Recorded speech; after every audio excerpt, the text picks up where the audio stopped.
आसपास जो कुछ भी हमें ऐसा दिखाई दे रहा है जो होना नहीं चाहिए पर है, उसको ठीक करने का जो सबसे ऊंचा तरीका है, बल्कि कहिए जो एकमात्र तरीका है, वो अध्यात्म मार्ग है।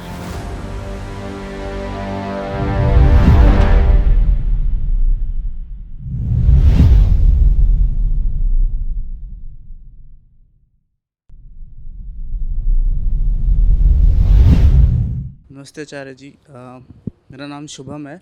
1 डेढ़ साल से मैं सुन रहा हूँ आपको। और मैं कॉर्पोरेट जॉब में हूँ।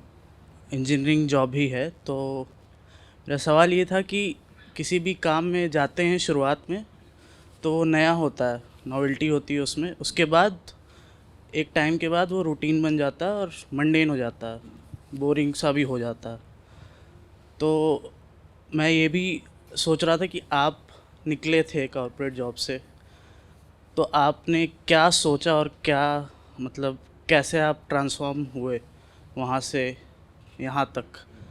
और मतलब उसमें जो प्रॉब्लम्स या जो भी दिमाग में आती हैं चीज़ें, जो हिंड्रेंसेस मेंटल, तो वो कैसे क्लैरिटी आई आपको? नहीं, मैंने कुछ किसी खास समय पर विशेष नहीं सोचा। कॉरपोरेट जॉब मुझे कभी करनी ही नहीं थी। तो मैं तो जब मैनेजमेंट की पढ़ाई पढ़ रहा था, मुझे तब भी स्पष्ट था कि ये तो नहीं करना है। बैठो।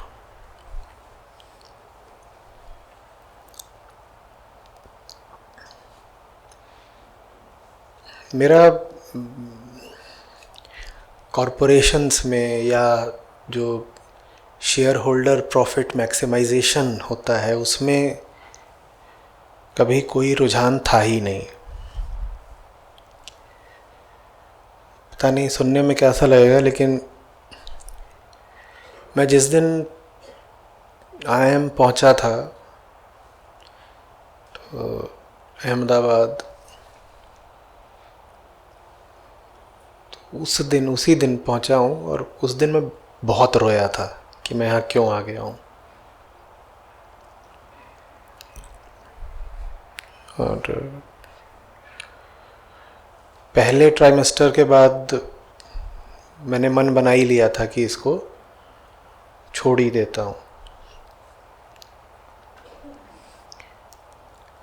फिर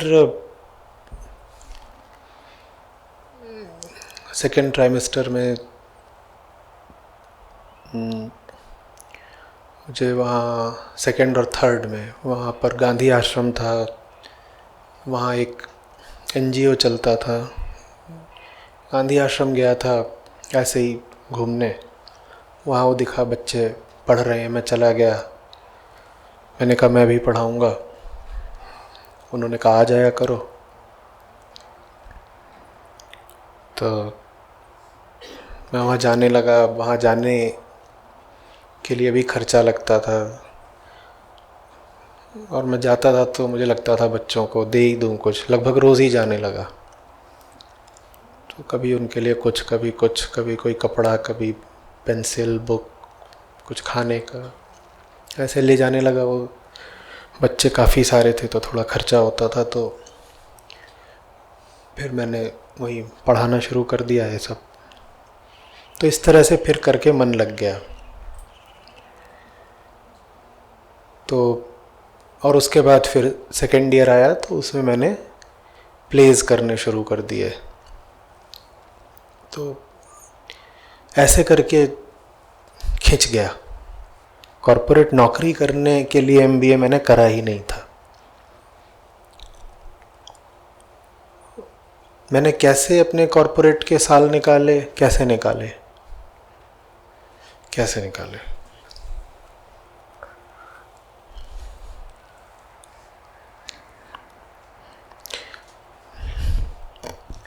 32 दांतों के बीच में जीभ कैसे निकालती है अपना समय। विभीषण लंका में कैसे रहता होगा, वैसे ही समय निकालता था। मुझे कैसे पता चलता था कि ये जगह ठीक नहीं है? ये शुरू से ही था, बेईमानी को बहुत जल्दी पकड़ लेता था, और छुटपन, पेटिनेस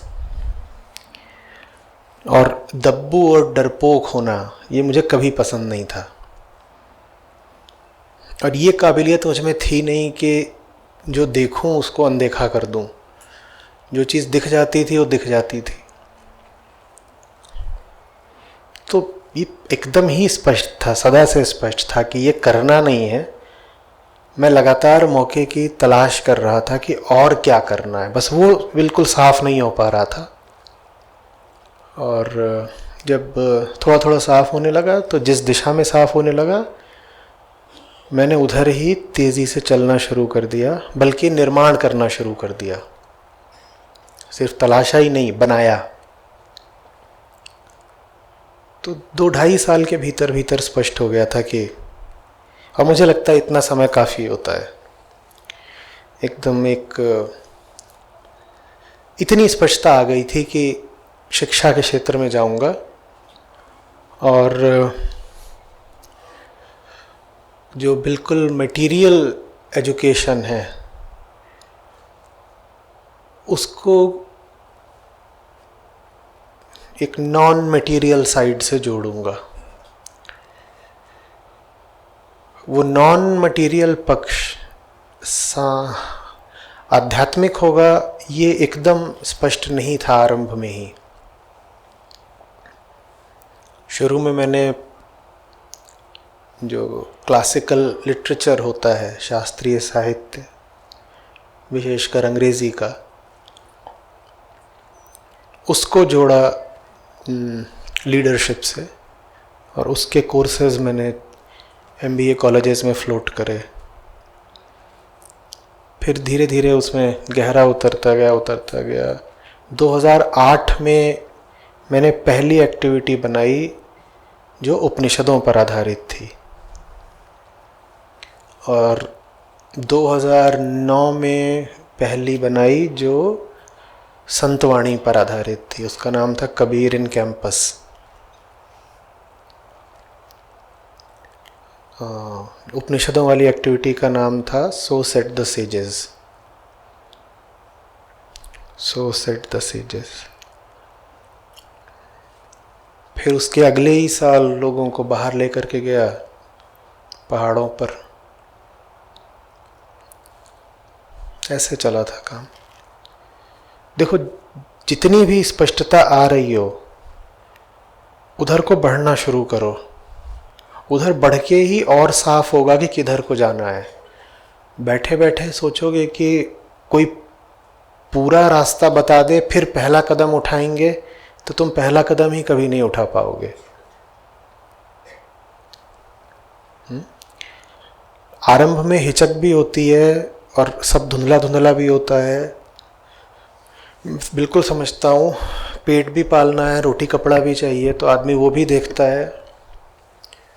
लेकिन फिर भी आगे बढ़ना शुरू करो, कुछ करना शुरू करो, वहीं से आगे का रास्ता साफ होता है। कुछ करोगे नहीं, बस विचार करोगे तो कुछ होने से नहीं।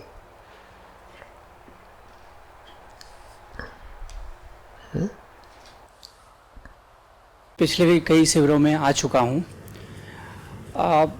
शिविर जब ख़त्म होता है, ख़त्म होकर जब हम अपने घर पर वापस जाते हैं, तो हमारे अंदर भी इतना जोश होता है, इतना चाहते हैं कि ये सारी चीज़ें जो आप समझा रहे हैं वो सबसे पहले अपने घर, परिवार, दोस्तों में, ऑफिस में, हर जगह बताएं, लोगों को समझाएं कि हाँ ये चीज़ें हुई हैं। और लोग पूछते भी हैं कि आप कहाँ गए थे इतने दिनों तक, ये 3 दिन आप थे, आपने क्या सीखा, क्या है।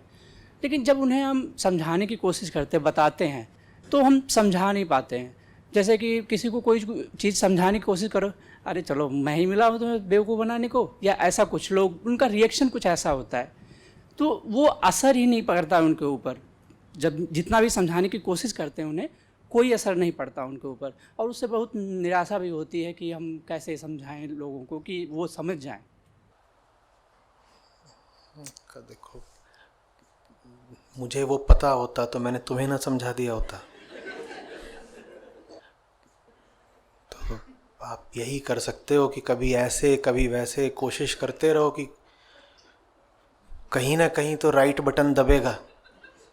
जितने बटन है सब दबाते रहो एक एक करके। कहीं घुसते हो, बहुत बड़ा सा हॉल होता है, उसमें 50-60 तुमको दिख रहे हैं बटन, स्विच।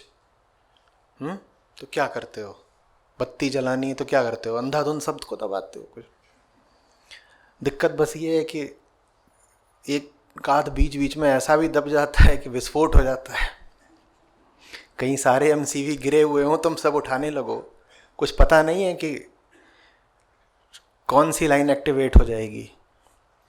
तो वो खतरा उठाने का अगर तुम कलेजा रखते हो तो करो। उसको प्रेम कहते हैं कि उसमें नुकसान हो सकता है, दूसरे की भलाई के लिए काम करेंगे और जिसका भला चाहते हो वही तुमको मार देगा। हाँ, तो उतना अगर प्रेम रखते हो तो करो, नहीं रखते उतना प्रेम तो मत करो। और क्या बोलूं, ये रास्ता वो नहीं है जिसमें सब कुछ बड़ी मधुरता से हो जाएगा और तुम उसको ज्ञान दोगे तो वो तुमको गुलाब देगा। चप्पल खाओ, गालियां खाओ, यही सब मिलता है इसमें। अब उसके लिए तैयार हो तो करो। निष्काम कर्म करो। निष्काम कर्म से भी ऊपर की बात बता रहा हूं। ऐसा कर्म करो जिसमें कामना यही हो कि गाली मिलेगी। निष्काम में तो बस इतना कहा गया है कि ये कामना मत करो कि अच्छा फल मिलेगा। तुम तो इस बात के लिए तैयार रहो कि फल बुरा ही मिलना है। बुरा फल मिलना निश्चित है, उसके बाद भी अगर सही काम कर सकते हो तो करो। फिर अगर कभी कभार बीच में अच्छा फल मिल जाता है तो बड़ा अच्छा लगता है, लगता है बोनस मिल गया। ये तो उम्मीद ही नहीं थी। इसको बात समझ में आ गई? कैसे आ ही नहीं सकती।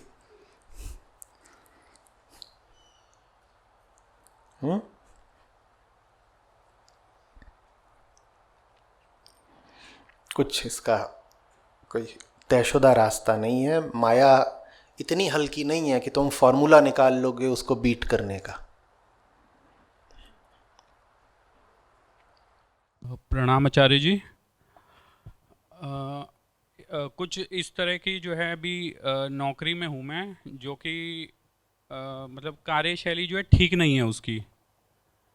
अब सवाल ये है कि मुझे इस बात का तो ज्ञान हो गया है कि ये काम ठीक नहीं है, तो मैं इसको स्विच करना चाहता हूँ किसी तरीके से।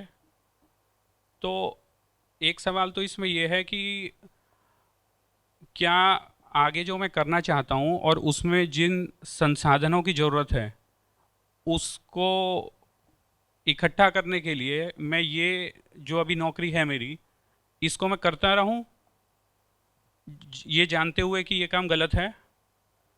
और एक दूसरा सवाल इसमें यह भी है छोटा सा कि जो भी काम गलत करना पड़ रहा है वो एक पूरे तंत्र का हिस्सा है। वो कोई ऐसा नहीं है कि मैं अपनी इच्छा से कर रहा हूँ। तो मेरे यहाँ रहने या ना रहने से कोई फ़र्क नहीं पड़ेगा। मेरी जगह जो भी आएगा उसको भी वही काम करना है जो आज मैं कर रहा हूँ। तो ऐसी स्थिति में जो करता है उसका रोल कहाँ रह जाता है? तुम्हें कैसे पता तुम्हारे बाद जो आएगा जी, वो भी इसी शिविर में मौजूद नहीं है? हो सकता है वो भी मना कर दे, हो सकता है उसके बाद जो आने वाला वो भी मना कर दे। सब अगर मना कर देंगे तो फिर वो काम बंद हो जाएगा ना। और अगर सब यही सोचते रहेंगे कि मैं हट भी गया तो भी ये काम तो चलता ही रहेगा तो मैं क्यों हटूं, तो वो काम निस्संदेह सदा चलता रहेगा। तो ऐसे नहीं सोचते। ये बड़ा भयानक तर्क है कि अगर मैंने मांस खाना छोड़ दिया तो क्या बकरे कटने बंद हो जाएंगे? कट तो वो रहा ही है, तो मैं खा लेता हूँ। दूसरी बात, मर तो वो पहले ही चुका है, उसका मांस लटका हुआ है। मैं नहीं खरीदता तो कोई और खरीदता, तो मैं खा लेता हूँ। ये वही तर्क है कि एकदम गंदा काम है, कोई घटिया बेईमानी भरा, जैसा भी होगा मैं नहीं जानता, तुम बताओगे। पर कोई ना कोई तो उसे करेगा ही, और कोई ना कोई उसे करके पैसे बनाएगा, मुनाफा कमाएगा, तो मैं ही कमा लेता हूँ। ये गड़बड़ तर्क है, ये नहीं देते। अपने लिए सोचो, उस काम के लिए नहीं। गलत काम करके अगर तुम्हारा अहित हो रहा है तो मत करो। ये मत सोचो कि मैं अपना नुकसान कर रहा हूँ पर काम तो चलता रहेगा। अब तुमने कहा कि अगर गलत काम करके तुम संसाधन पैसे इकट्ठा कर रहे हो आगे कुछ और अच्छा करने के, तो काम करते रहना चाहिए या नहीं। वो निर्भर करता है कि काम कितना गलत है। अब काम अगर ऐसा है जिसमें तुम जानवर मार रहे हो या सीधे सीधे तुम्हारी कंपनी लोगों की जेब काटती है तो तुरंत छोड़ना पड़ेगा। काम अगर ऐसा है जिसमें बस तुम्हारा मन नहीं लगता, एक आंतरिक बेचैनी है, तो कर लो 4-6 महीने, जोड़ लो जो पैसे जोड़ना चाहते हो, किसी तरीके से झेल लो। वो इस पर निर्भर करता है कि काम किस दिशा में कितना गलत है। तुम्हारी कंपनी सीधे सीधे काम ही करती हो लोगों को बेवकूफ़ बनाने का, और तुमसे भी यही करवाती हो कि जाओ सीधे झूठ बोलो उनसे कुछ, तो फिर जल्दी ही छोड़ना पड़ेगा। दरअसल बात क्या है कि मैं गवर्नमेंट सेक्टर में हूँ और जॉब खराब नहीं है, लेकिन जो तंत्र बना हुआ है समस्या उसके अंदर है। माने क्या जॉब खराब नहीं है, तंत्र बना माने? जैसे स्थानीय राजनेताओं का दखलंदाजी और जनप्रतिनिधियों का इस तरह का इंटरफेरेंस, और क्योंकि एक जिस भी तरह का विभाग है उसमें ऊपर से नीचे तक सभी एक उसी विचारधारा के लोग हैं, तो उसमें फिर सरवाइव करना थोड़ा सा मुश्किल हो जाता है। तो समझ नहीं आता कि किस तरीके से चला जाए।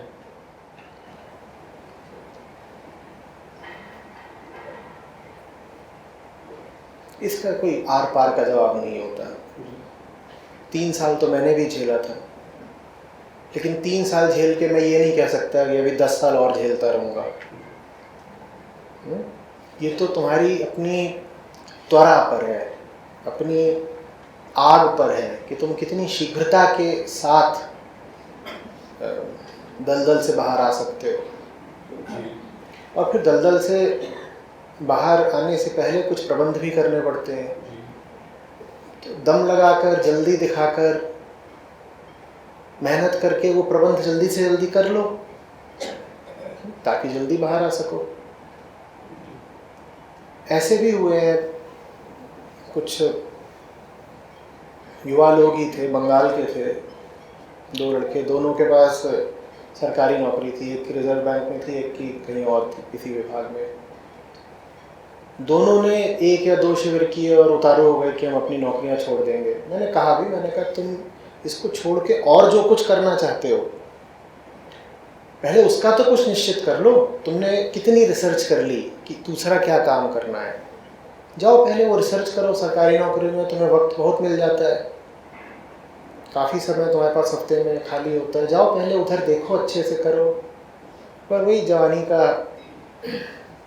जोश, उन्होंने न देखा न ताका, न बाहर जा कर के कोई सूचना ज्ञान इकट्ठा किया, वो जल्दी ही उन्होंने त्याग पत्र दे दिया, यही बोल के कि हमारे दफ्तरों में घूस बहुत चलती है, हम यहाँ काम नहीं कर सकते।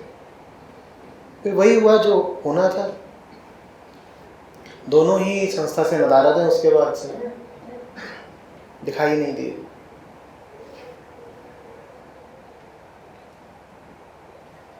लंबी पारी जब खेलनी होती है ना, तो जल्दी जल्दी आदमी चौके छक्के नहीं मारने लगता। अगर कोई आते ही बल्ला घुमा रहा है तो इसका मतलब है कि वो चाहता ही नहीं है कि लंबा खेले, उसको पेविलियन का सुख ज्यादा प्यारा है। वो कह रहा है या तो छक्का मिलेगा उसका सुख मिलेगा, नहीं तो पेविलियन का सुख मिलेगा। जिस आदमी को डट करके निष्ठा के साथ पूरा जीवन सच्चाई की तरफ लगाना है, वो यकायक अंधे फैसले नहीं करेगा। वो समझ बूझ के धीरज के साथ बहुत सुलझा हुआ काम करेगा।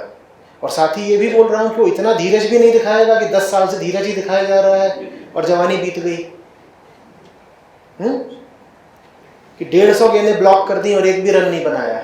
धीरज दिखा रहे हैं, लंबी पारी खेलनी है। तुम्हारी ये पारी किस काम की? दोनों बातें एक साथ लेके चलनी है। टिके भी रहना है रन भी बनाने हैं। इसमें एक छोटी सी दुविधा और आती है। एक विचार ये आता है कि एक मान लीजिए एक विभाग है या कोई भी कंपनी है किसी भी तरह की, उसमें आज मान लीजिए 60 लोग हैं जो खराब चरित्र के हैं और 40 लोग आज अच्छे हैं उसमें। अगर मैं छोड़ देता हूँ यहाँ से, मतलब एक अभी मैं अगर कह पाऊँ अपने आप को कि मैं आध्यात्मिक व्यक्ति एक छोड़ पा रहा है, तो एक अन्य आध्यात्मिक व्यक्ति के लिए एक स्पेस नहीं पैदा हो जाता है ऐसी स्थिति में। आध्यात्मिक तुम हो, जी। पर व्यवहारिक रूप से भी तो देखना पड़ेगा ना कि तुम्हारा अध्यात्म कहाँ फलीभूत हो सकता है। तुम बहुत आध्यात्मिक आदमी हो, बूचड़ खाने में क्या कर लोगे? जान बचा लोगे? बूचड़ खाना तो चलेगा और वहाँ का काम ही है कत्ल करना। तुम कहो मैं अगर यहाँ से हट गया तो यहाँ कोई अनाध्यात्मिक आदमी, नॉन स्पिरिचुअल आदमी आ जाएगा। तुम रहो या वो रहो, होना तो वहाँ कत्ल ही है। तो तुम वहाँ रह करके ऐसा क्या कारनामा करे ले रहे हो कि वहाँ बैठे रहना है? आध्यात्मिक होना ठीक है, पर हर बीज को अपने अंकुरण के लिए सही ज़मीन तलाशनी पड़ती है ना। हो सकता है तुम्हारे भीतर अध्यात्म का बीज हो, लेकिन अगर उसको सही मिट्टी, सही ज़मीन नहीं मिलेगी तो उसमें कभी अंकुर नहीं फूटेगा। तो अंदर और बाहर दोनों की स्थितियों को संभालना होता है। अपने भीतर प्राण रखने होते हैं जिसमें से अंकुर फूटे, और साथ ही साथ सही उर्वर भूमि तलाशनी होती है जहां तुम जड़ें फेंक सको अपनी।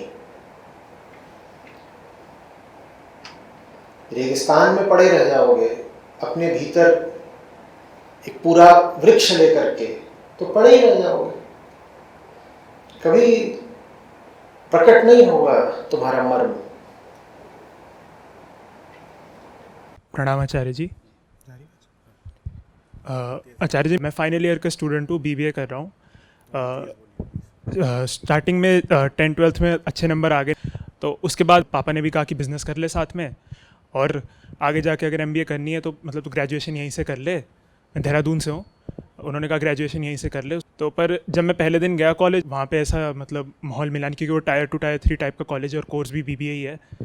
तो मुझे ये बात का मतलब बड़ा टाइप का मलाल टाइप का रहता है कि मतलब अच्छी शिक्षा नहीं मिल पाई, क्योंकि पहले ग्रुप भी ऐसा मतलब ऐसा था कि टीचर्स भी स्कूल में कहते थे कि मतलब तू कुछ कर जाएगा। दोस्त भी जो मतलब थोड़े मतलब परसेंट लाते थे, उनको जब देख रहा हूँ कि डेलॉयट, मैकेंजी यहाँ सब लगे हुए हैं, तो फिर वो एक ईर्ष्या टाइप की होती है कि मतलब मैं भी वहाँ हो सकता था। देखो, प्रश्न मूल्यों का है। किस चीज़ को मूल्य देते हो आप?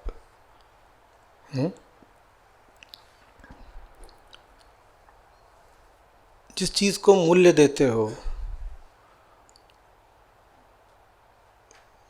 वो अगर किसी और के पास पाओगे, अपने ही पास नहीं, तो दर्द तो उठेगा ही।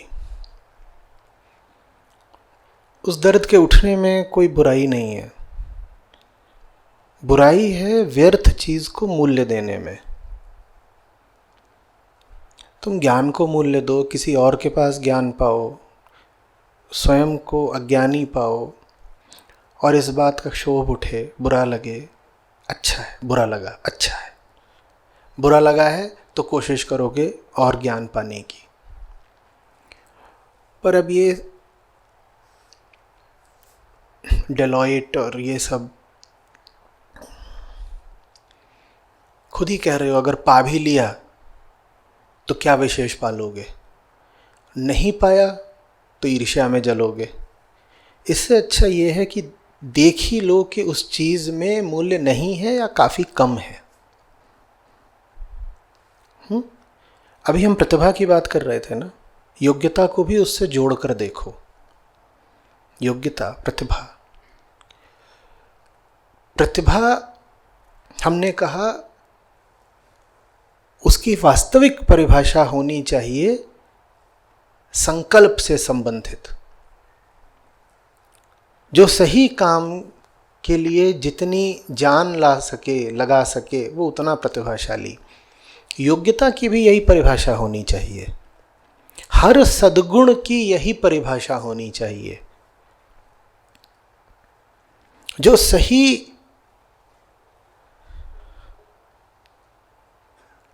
चीज के लिए मूल्य चुकाने को तैयार हो, वो योग्य है।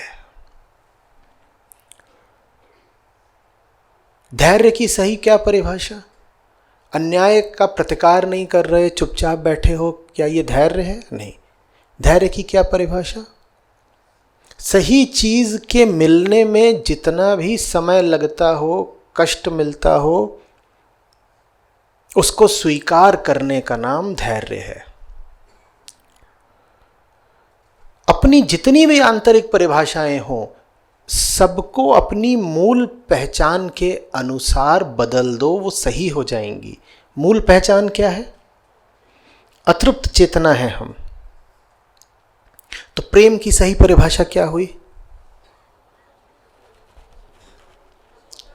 तृप्ति के प्रति आकर्षण को प्रेम कहते हैं। तो सही प्रेम कौन सा हुआ? किसी ऐसे के प्रति जो तुम्हारी बिलखती चेतना को तृप्ति दे सके, वो प्रेम कहलाएगा। सद्गुण अवगुण सबकी परिभाषाएं तुम्हें मिल जाएंगी अगर तुम अपनी पहचान को केंद्र में रख दो। एकदम जान जाओगे फिर कि जीवन में सही निर्णय क्या है, कोई शंका नहीं बचेगी।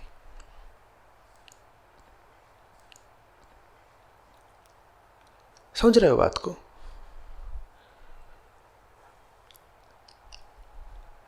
बिल्कुल बुरी नहीं है ईर्ष्या। सही लक्ष्य के लिए ईर्ष्यालु बनो। तुम्हारे पास कोई विकल्प ही नहीं है। जो कुछ भी तुम प्राकृतिक रूप से लेकर पैदा हुए हो, जैसे ईर्ष्या, बच्चा ईर्ष्या लेकर पैदा होता है, उसको सही चीज के हवाले कर दो। मेरे भीतर ईर्ष्या भी है तो ईर्ष्या भी मैं तेरी खातिर करूंगा। मेरे भीतर मोह भी है तो मोह भी तेरी खातिर करूंगा। जो कुछ भी मुझे प्रकृति ने सौंप दिया है, परिस्थितियों ने सौंप दिया है, सब तेरी खातिर करूंगा। तेरा तुझको सौंपते क्या लागत है मोए। वही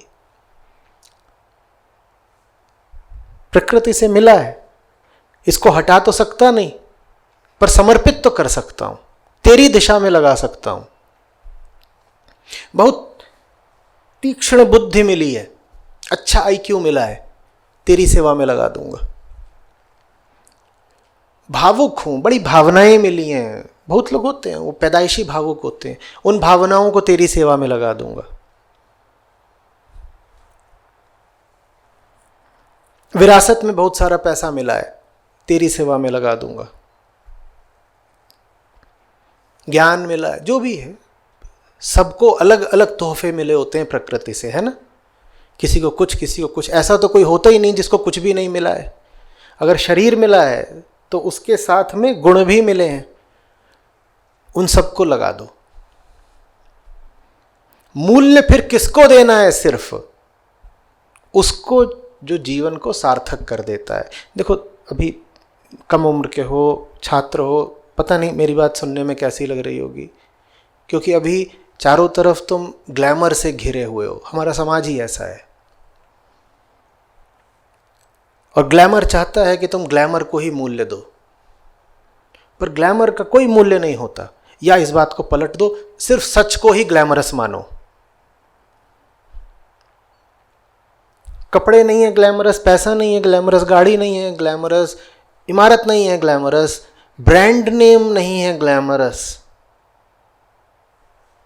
सच्चाई ग्लैमरस है, आकर्षक, ग्लैमरस। मेहनत तो करनी ही है। गलत दिशा में मेहनत करके क्या मिलेगा? जान तो लगानी ही है, और हम पैदा किस लिए हुए हैं? सही चीज के लिए जान लगाओ ना। उसमें भले ही कोई साथ न दे, भले ही कोई समर्थन न दे, स्वीकृति न दे, कोई बात नहीं, कोई बात नहीं। अब हम 5-10 साल के नहीं हैं, छात्र भले ही हैं, पर युवा हैं, वयस्क हैं, विरोध का सामना कर सकते हैं। बस तकलीफ़ ये आएगी कि सुख सुविधाओं पर थोड़ी आंच पड़ेगी, वो झेलने को तैयार रहो। देखो, आग से गुजरे बिना न फौलाद बनता है न कुंदन। आग से तो बच ही नहीं सकते, और अगर जिंदगी में आग से नहीं गुजरोगे तो गुजरोगे तो तब भी लाश